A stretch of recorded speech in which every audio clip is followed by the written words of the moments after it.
So, it's been quite a few years since I've done a setup video. Obviously, I've moved out since. So I thought I would just show you how my setup is now in terms of how I record videos, stream, etc., that kind of stuff. PS5, etc. 2 Mega Drives. That's one I got off eBay, and just a basic normal one. That's my original Sega Master System, which still works. With Alex the Kid built in. It's amazing that still works to this day. That is another modified Mega Drive. My original one, which I broke in just before 2000, I think. But this is a modified Mega Drive, so it has the ability to play Japanese with a. I think you have to modify the cartridges, and American, and you can change the region by just holding the reset button. It was done by someone on eBay, and it's been quite a reliable piece of kit. Obviously, Series X. PS5, 360 pads, 360, I'm going to be doing some footage on that. PS3 controller, my PS3 is down there with a Wii. GameCube with the Game Boy player. I've got Metroid Fusion, I think, is it? Fusion, I think it is. I haven't even played it yet. Classic N64.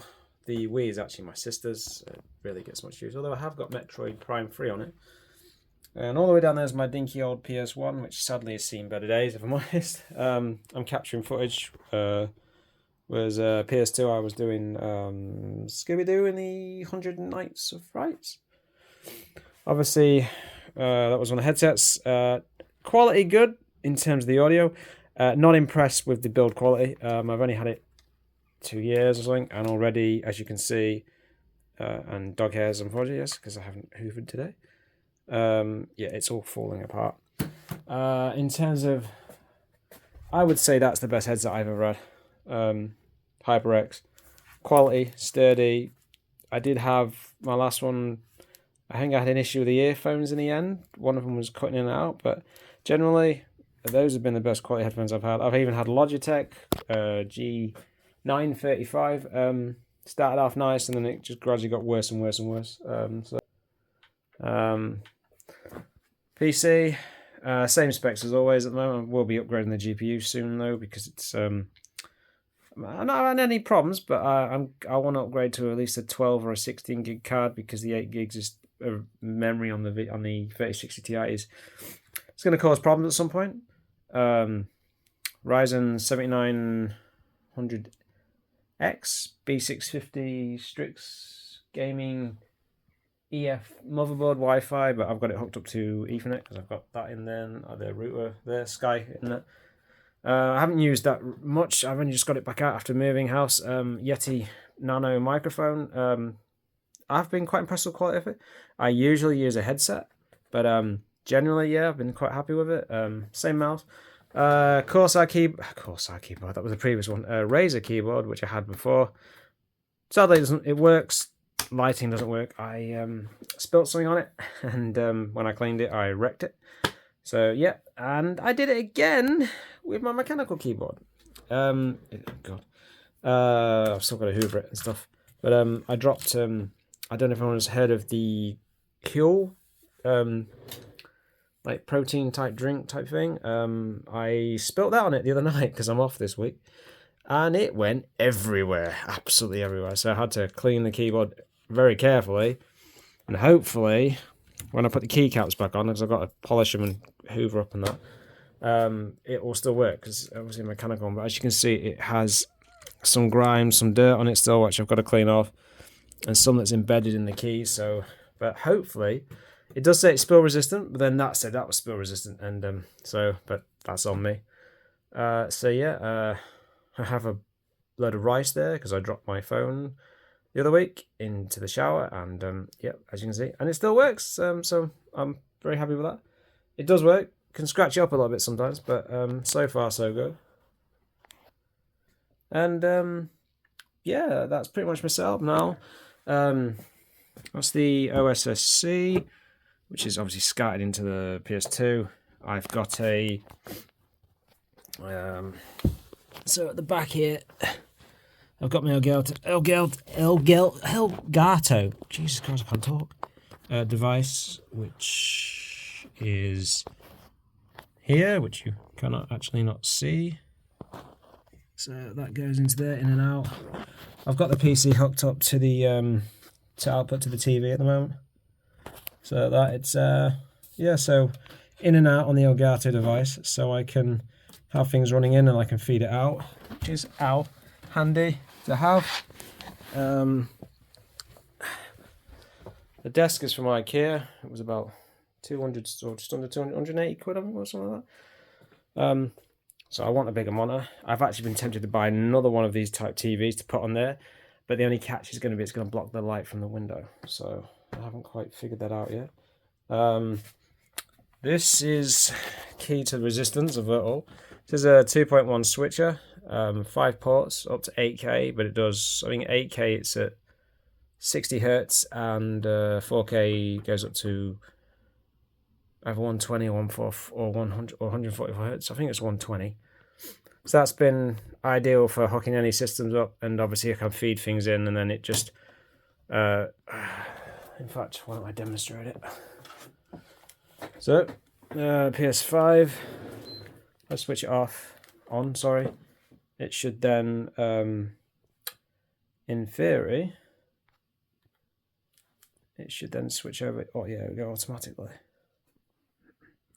It's a cool thing to have. I want another one maybe for more devices, but obviously everything is HDMI now. The older consoles, I've still got to get an adapter for the OSSC for Nintendo 64 and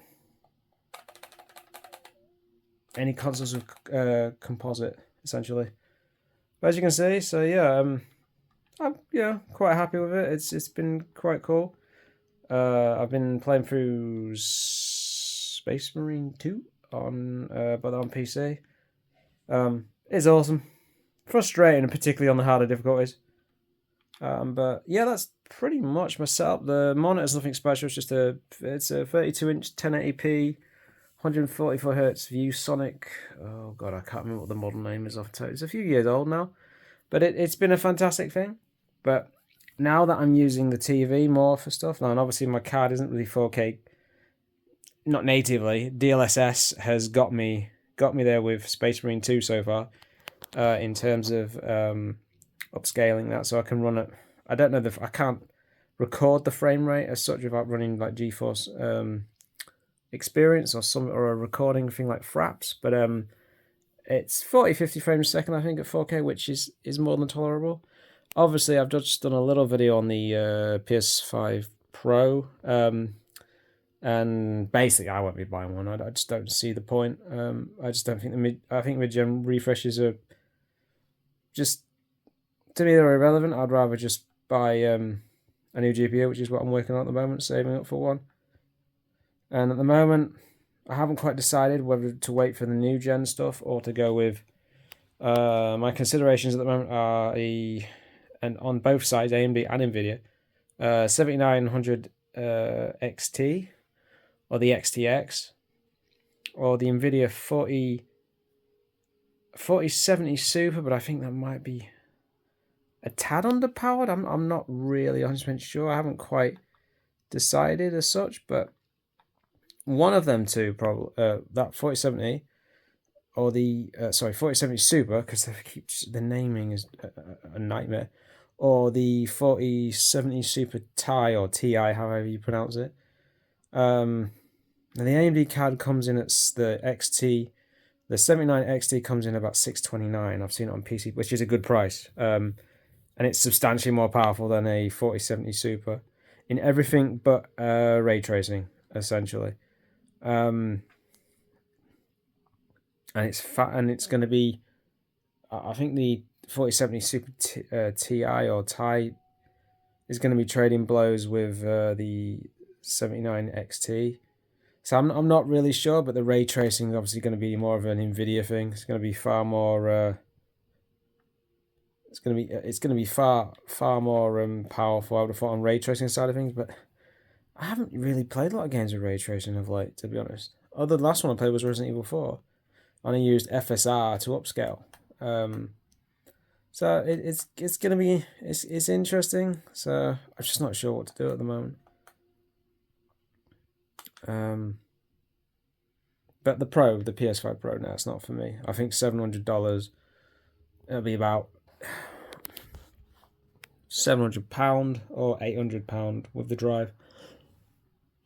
So yeah, but that's my setup video, basically. A setup video for my channel now.